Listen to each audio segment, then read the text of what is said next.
Eis que a graça do bom Deus nos permite estar aqui novamente. Sejam todos muito bem-vindos ao podcast Como Vai Você? Como vai você, Dr. Nassif? Manu, como sempre, muito bem, Manu. E você? Eu estou bem e estou bastante ansiosa para conhecer a história da convidada que você trouxe aqui para nós. Ah, eu também Por estou. favor, nos apresente. Quem é essa moça sorridente aqui do meu lado? Ela é a Aniele, ela é psicoterapeuta, é nossa paciente e hoje vem conversar com a gente, trazer a experiência dela de vida, algumas coisas da experiência que ela tem de vida, e eu acho que vai ser muito produtivo, acho que todos vão gostar muito. Como vai você, Aniele? Muito bem. Hoje fazendo 60 dias de cirurgia, né, com o doutor Paulo. Então, nesses 60 dias foram dias de transformação, realmente. Então, quer dizer que você fez cirurgia bariátrica há 60 dias? Isso, faz 60 dias que eu fiz a cirurgia bariátrica. E quantos quilos você tinha quando você operou? Quando eu fui para a cirurgia, eu estava com 107 quilos. Mas no ano anterior, eu cheguei a 115. E já perdeu quanto nesses 60 dias? Atualmente, o meu peso hoje é 89. Olha então, só, já que beleza. Foram praticamente 18 quilos aí pós-cirurgia. E quilos físicos, emocionais, né? É uma transformação de vida, realmente. Quando a gente opta pela cirurgia, quando a gente opta dar esse passo, né? É uma transformação realmente de vida. Um tratamento importante para a saúde. Que tipo de cirurgia foi feita na Aniele, doutor? A Aniele fez o bypass. O bypass. E por que, no caso dela, era a melhor opção? Porque ela tinha, pelo todo o preparo, durante o preparo pré-operatório, todas as alterações que apareceram, ela tinha mais indicação ao bypass para controlar todas essas alterações. E ela está muito bem. Isso é muito importante, né? Avaliar a história desse paciente, as condições clínicas dele, para poder ter indicação da melhor cirurgia. Não foi a Aniele que optou por essa ou por aquela? Não, a gente sempre conversa com os pacientes que assim, a escolha da operação vai ser aquela que melhor atender as alterações que ela apresente nessa avaliação. Você passou por um bom período de preparo para essa cirurgia, fez vários exames, teve um bom período. E já foi um preparo um pouco maior, porque a minha cirurgia era para ter acontecido um ano antes, né, quando eu estava com 115 quilos.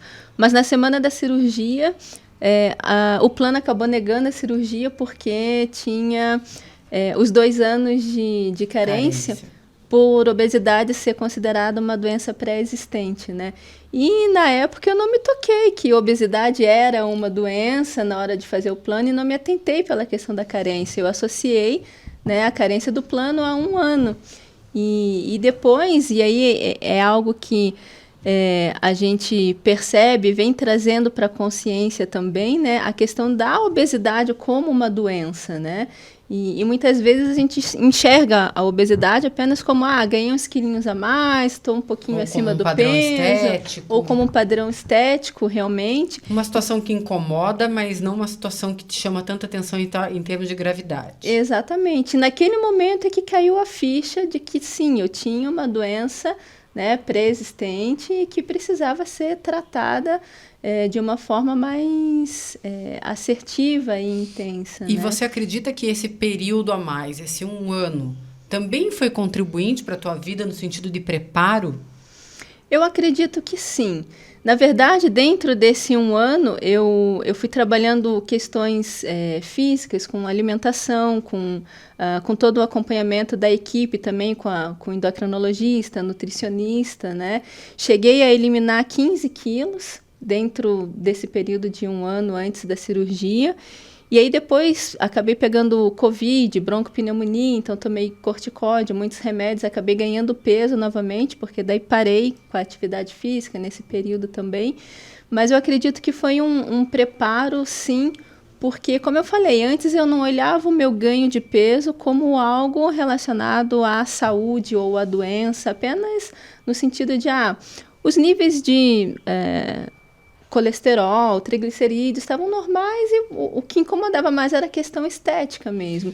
Então, dentro desse período, foi importante para ressignificar esse olhar para, é um processo que precisa ser tratado, sim. Isso a gente já tem falado bastante, né, doutor? Sim. A obesidade como uma doença por si só. E ela citou uma questão aqui que foi importante, uma preocupação que foi grande e daí evidenciou isso ainda mais com a questão do Covid. A quantidade de pessoas que teve complicação em função da obesidade por Covid, ou seja, era um predispositor para a situação complicar. Eu quero ressaltar o que ela falou do entendimento de que a obesidade é uma doença. Então, quando a pessoa que vai fazer esse tratamento já entende isso com antecedência, ela também começa a se preocupar muito mais com a saúde dela antes da cirurgia. E ela começa... E ela teve, por esse problema do convênio, ela teve um tempo para ficar sendo avaliada pela equipe. Isso também traz algumas vantagens, porque a gente a conhece melhor e ela nos conhece melhor. E com isso nós podemos dar muito mais orientações para que ela faça antes da cirurgia.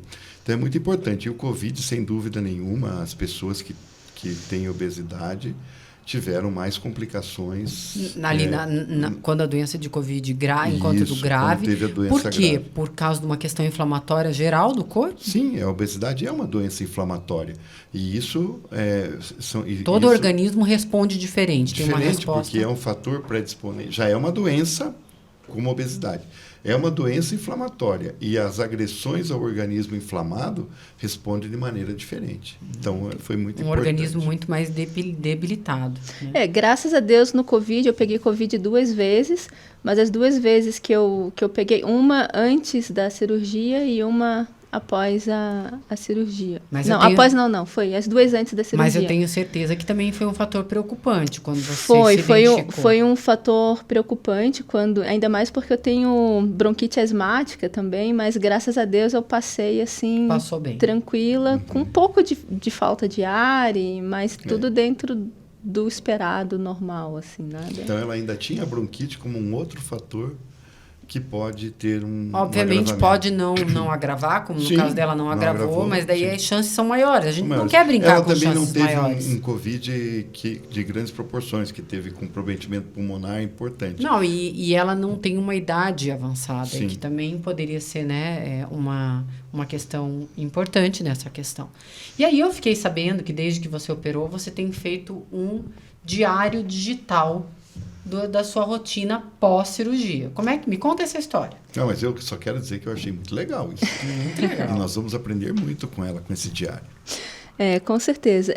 Eu sou psicoterapeuta também, trabalho com algumas técnicas integrativas, trabalhando também essa questão emocional relacionada à obesidade, a todo o processo que o pós e o antes bariátrico precisa passar também, né? Porque quando a gente fala numa cirurgia bariátrica e quando a gente fala em todo esse processo, não é simplesmente o físico, né, que a gente está trabalhando, não é somente a estética, não é somente a saúde, mas todo o emocional que está por trás disso também, né? A pessoa tem que ir para uma cirurgia emocionalmente bem preparada, porque se ela não vai emocionalmente bem preparada, ela não vai conseguir passar de uma forma tão fácil e simples assim por todo o processo, né? Que pode ser leve, assim como foi o meu. Então, eu criei o Diário da Pós-Bariátrica Terapeuta, né? Porque eu estando desse outro lado também, né, eu consigo enxergar muito melhor a dor de quem está passando por esse processo também. Genial, né? Isso é muito importante. Você vai ajudar muitas pessoas. Você realmente acha que ter passado pelo medo, pela ansiedade, enfim, pelos desafios, né, desse processo de tratamento, aproxima você dessas pessoas, desses teus hoje pacientes? Com certeza, né? Eu já havia tratado algumas pessoas antes, né, de fazer a bariátrica, né? Sempre numa visão bem técnica e de empatia, mas quando você passa pela dor do outro, você consegue sentir e perceber muito mais quais são os anseios, quais são os medos, quais são as angústias, né? No meu caso, eu fazia o autotratamento também, que com as técnicas que eu tenho, né, a gente consegue se autotratar também. Então, antes do processo da cirurgia, eu já fui trabalhando algumas questões emocionais também, para que quando chega um paciente que passa por aqueles medos, por aquelas angústias, por aquelas dúvidas, eu sei o lugar que ele está falando, né? Então, isso facilita muito no processo, né? Doutor Nassif, o tratamento cirúrgico da obesidade, tanto quanto o clínico, ele necessita ser olhado como um todo. A gente precisa olhar para o organismo como um todo e trabalhar isso tudo. Com certeza. Mas esse lado emocional faz parte do É isso que eu ia tratamento. perguntar. A mente, treinar a mente e as emoções, elas influenciam muito no tratamento, tanto é que é necessário o acompanhamento do psicólogo ou de um psiquiatra. Sim, imprescindível. Mas o que ela falou é assim, que às vezes você não consegue controlar totalmente esse lado emocional, preparar totalmente no pré-operatório. Mas o que a gente vê? Que o pós-operatório, com a pessoa perdendo peso, melhorando sua saúde, dormindo melhor, sendo mais produtivo, isso vai melhorando muito esse lado emocional. E a autoestima também ajuda muito nessa situação. E a gente sabe que muito da questão de situações que exigem de nós, né, uma rotina, um desafio de mudança de vida, Exatamente. tem muito a ver, muitas vezes, com autossabotagem. E que, às vezes, pode colocar nossa própria vida em risco, né? Então, por exemplo... Com certeza, a obesidade durante todo o tempo está colocando em risco. Não só a questão da obesidade, mas as questões emocionais no pós-cirúrgico. Então, por exemplo, se eu não vou bem preparada para uma cirurgia emocionalmente, né? Ali os primeiros 15 dias, por exemplo, em que eu tenho que estar na dieta líquida, em que eu tenho que tomar um copinho de café de 50 ml de 30 em 30 minutos, eu não posso comer comidas sólidas, senão pode abrir uma fístula, né, doutor? Ou criar alguma complicação, né, no pós-cirúrgico.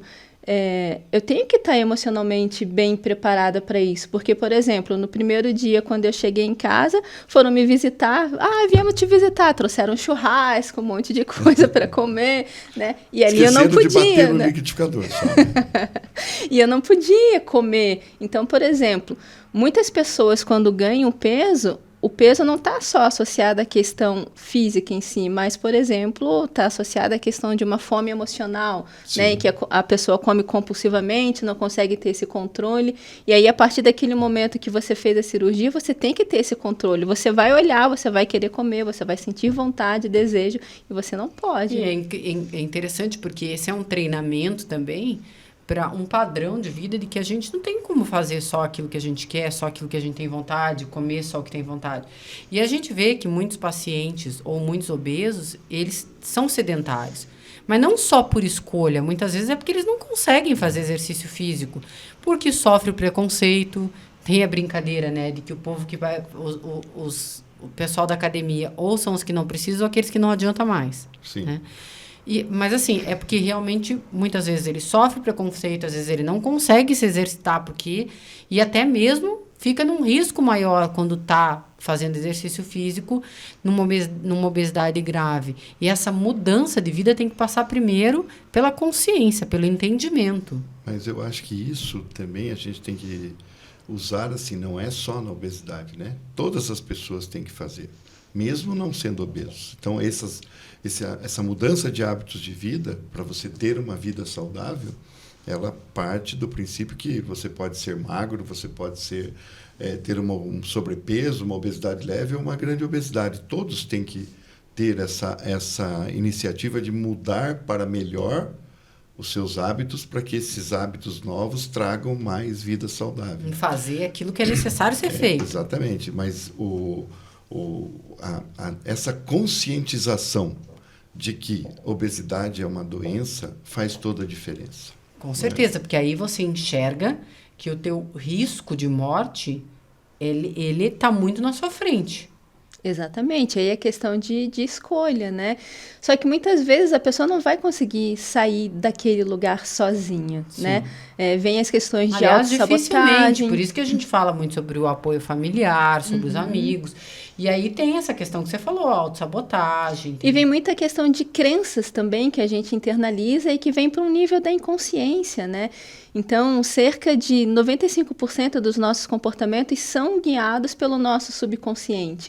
Então, quando a gente fala em obesidade, por exemplo, dentro do consultório, a gente percebe que existem 3 crenças principais que estão por trás dessa questão relacionada a esse padrão de obesidade, que tem a ver com a questão de segurança e proteção, né? Então, de uma certa forma, a pessoa internaliza crenças de que para ela estar segura, ela tem que estar com sobrepeso. Muitas vezes isso está relacionado com pessoas que sofreram abusos, sejam físicos, sejam sexuais, sejam diversos tipos de abuso na infância, no decorrer da vida. Então, ela acredita que o excesso de gordura vai trazer uma segurança e uma proteção, afastando, de uma certa forma, as pessoas dela. Existe uma questão, por exemplo, de destaque, né? Então, no sentido de, por exemplo, se a pessoa passou por muitas questões de rejeição, que nunca foi notada, que nunca foi vista, o subconsciente dela cria, através da obesidade, uma estratégia no sentido de eu preciso me destacar, nem que seja pelo meu peso. Então, eu vou ficar grande porque dificilmente uma pessoa muito grande, muito obesa, vai passar despercebida por algum lugar. E uma outra questão também que a gente percebe muito nesses padrões de obesidade está relacionado com força e poder. Então, há, por exemplo, povos em que a pessoa mais obesa é a pessoa que comanda aquele lugar, é a pessoa que tem força, é a pessoa que se destaca. E da mesma forma, por exemplo, aquelas pessoas que acham que carregam o peso do mundo nas costas. Ela precisa ganhar o peso para se sentir forte, para poder dar conta de carregar aquilo tudo. Então, isso está no subconsciente. A pessoa não tem noção disso. E outra coisa, por exemplo, a gente ouve muito aquele negócio, eu vou comer porque eu mereço. Eu mereço até que ponto, né? Mas, por favor. No sentido de que, assim, tudo bem, você pode ter o prazer na alimentação, mas não só nela. Não pode ser o único prazer. A alimentação precisa ser prazerosa, mas não precisa ser a fuga do teu sentimento. Tive um dia ruim, eu como. Tive um dia muito alegre, eu como. Então, mas eu acho que a Aniele pegou um ponto assim muito importante, que a obesidade tem causas multifatoriais. São inúmeras causas de obesidade, mas sempre tem os gatilhos. Então, ela citou vários gatilhos. E aquilo do poder de ser obeso, a gente lembra quando lê da época dos reis. Rei Momo. Os reis tinham que ser obesos porque aquilo era poder. Então, eu acho que esses pontos que a Aniele pegou são pontos que são comuns, estão presentes em muitas pessoas. E que é interessante a gente observar para as pessoas, assim, as pessoas que estão nos ouvindo observar, porque nem sempre ela às vezes tem um sobrepeso, tem uma obesidade, mas ela pode perceber alguns gatilhos que ela está usando para a vida dela e que pode ser mal à saúde. Sabe aquela pessoa que está assim, nossa, eu vou para academia e não emagreço, faço dieta e não emagreço, controlo a alimentação e não emagreço. Se ela não se liberta dessas crenças que estão lá no subconsciente dela, para que ela possa eliminar o peso, ela pode se matar na academia e comer só alface, que ela não vai perder peso. E existem diversas outras questões. Eu posso trazer um próprio exemplo meu, né, de algumas crenças que eu trabalhei comigo para que eu pudesse liberar esse peso também, porque o peso físico, muitas vezes ele vai acontecer primeiro nesse peso emocional, né?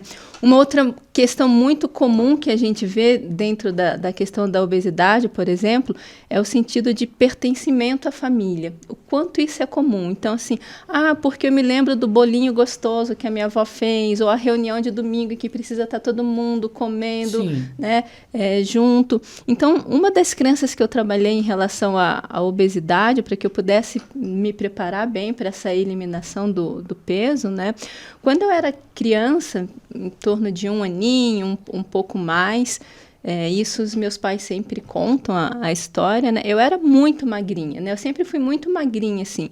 Então, eles davam remédio para engordar, eu não comia muito, então eu comia pouco. Provavelmente eu comia aquilo que era necessário para mim no momento, mas, segundo os meus pais, os meus avós, é aquela coisa, né? Bebê gordinho que é bonito, que é fofinho, né? Isso é um problema. É um problema. E eles traziam a questão, por exemplo, essa menina não vai vingar, é muito magrinha, daqui a pouco vai ter problema de saúde. E aí, muitas vezes, eles acabavam, por exemplo, a minha avó conta, né? Eu te colocava no meio das pernas e dava comida para você poder, né, forçando você a comer, não como algo ruim, mas na visão dela, ela estava querendo me ajudar, me salvar. E eles tinham essa preocupação, se ela ficar muito magrinha, ela vai ficar doente, a gente pode perder ela. Então, o que aquela criança ali foi internalizando? Primeiro, para não preocupar os meus pais, eu precisava comer demais e engordar. Eu precisava estar mais gorda para poder não preocupar meus pais, para que eu pudesse honrar minha família, minha ancestralidade, porque eles também são acima do peso. Então, você começa a criar crenças, por exemplo, de um pertencimento, de honra. Quando eu como, meu pai fica feliz. Quando eu como, meu pai fica feliz. Parabéns, limpou o prato. Viu? Mas viu como o amor também interfere? O amor. É amor. Então, é amor, é cuidado. Então, para que eu vou querer preocupar os meus pais? Para que eu vou querer não me sentir amada pelos meus pais? Afinal, o bebê bonitinho é o bebê gordinho, o bebê fofinho, né? Então, o nosso subconsciente internaliza isso. E sabe que eu escuto muito isso no consultório? Tem até uma brincadeira de um medicamento que usavam para abrir o apetite que diz que nunca mais fecha.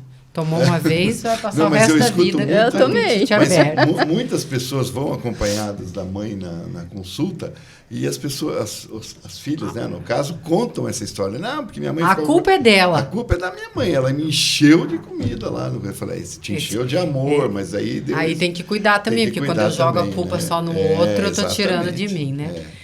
Aniele, eu acho que a gente vai ter que convidar você para vir outras vezes aqui para poder comentar com a gente como é que está a evolução desse teu processo. Eu acho que vai ser muito legal a gente acompanhar, vocês acompanharem. Acho que vai ser super interessante. E aí, por isso, a gente vai deixar as portas abertas para que você volte. Eu quero deixar, me passe teu Instagram, Aniele. Qual que é teu Instagram? É @AnieleBrand. BRAND. Aniele Brand. Aniele Brand. Eu tenho seguido lá, muito bom. Eu acho que é muito bacana as pessoas poderem acompanhar esse diário. Isso. E você tem a experiência dos dois lados. Isso você vai poder ajudar muitas pessoas. Né? E acho que a grande mensagem que fica hoje aqui para nós é que qualquer desafio que nós precisamos viver, seja ele em relação à saúde, seja ele em relação ao trabalho, seja qualquer desafio, a gente precisa olhar para o todo. Sim. Não dá para deixar de lado um pequeno detalhe, porque ele pode minar aquele desafio. Então, a gente tem que observar, focar sim, mas não deixar de lado o todo. O ser integral, né? E uma mensagem que podemos deixar, Manu, com o que você falou e a Aniele falou, é que, assim, às vezes, não é... O tratamento cirúrgico é a melhor opção, mas... Para a gente chegar nisso e afirmar realmente, a gente tem que fazer essa avaliação. Porque, às vezes, um tratamento dessa maneira pode ajudar muito a pessoa a resolver seu problema. Então, só enfatizando que a avaliação pré-operatória é muito importante. Com certeza. Com certeza. E aí pode ser, né, papo para um outro momento também, de você ir bem preparado para a cirurgia, né? No sentido, por exemplo, umas outras questões que eu trabalhei foi a frustração, no sentido, poxa, tentando emagrecer, ajuda as pessoas e eu mesma não consigo, né? Então, a questão de você não trabalhar essas frustrações para você entender que o processo cirúrgico, sim, é uma das possibilidades e que você não precisa se sentir frustrado por isso, né? Mas isso abre um leque para outros bate-papo, porque daí entra também a doença, a obesidade, que às vezes não tem como melhorar sem o tratamento cirúrgico. Então, mas vale a pena muito assim, a gente discutir num outro momento com a Aniele essas questões. Com absoluta certeza. Então, Aniele, seja muito bem-vinda ao primeiro podcast e que você possa voltar para que a gente possa acompanhar esse teu processo. Muito obrigada pela tua presença hoje. Muito obrigada a vocês. Obrigado, Dr. Nassif, também por, né, ser percussor dessa minha transformação de vida aí. E gratidão pelo papo aqui hoje também. O mérito é todo seu. E parabéns, eu gostei muito. Acho que todos aprenderam bastante, todos vão saindo daqui com algumas dicas muito importantes. Muito, muito legal. E eu encerro dizendo que no versículo de Jeremias 29:11 diz assim: porque eu bem sei os pensamentos que eu tenho a vosso respeito, diz o Senhor, pensamentos de paz e não de mal, para lhe dar o fim que esperai. Ou seja, o melhor que a gente tem vem dele. O melhor vem de Deus. Com certeza. Amém. Sempre, né? Amém. Muito obrigada pela sua companhia. Até a semana que vem. Tchau, Tchau, tchau. gente. Tchau, tchau.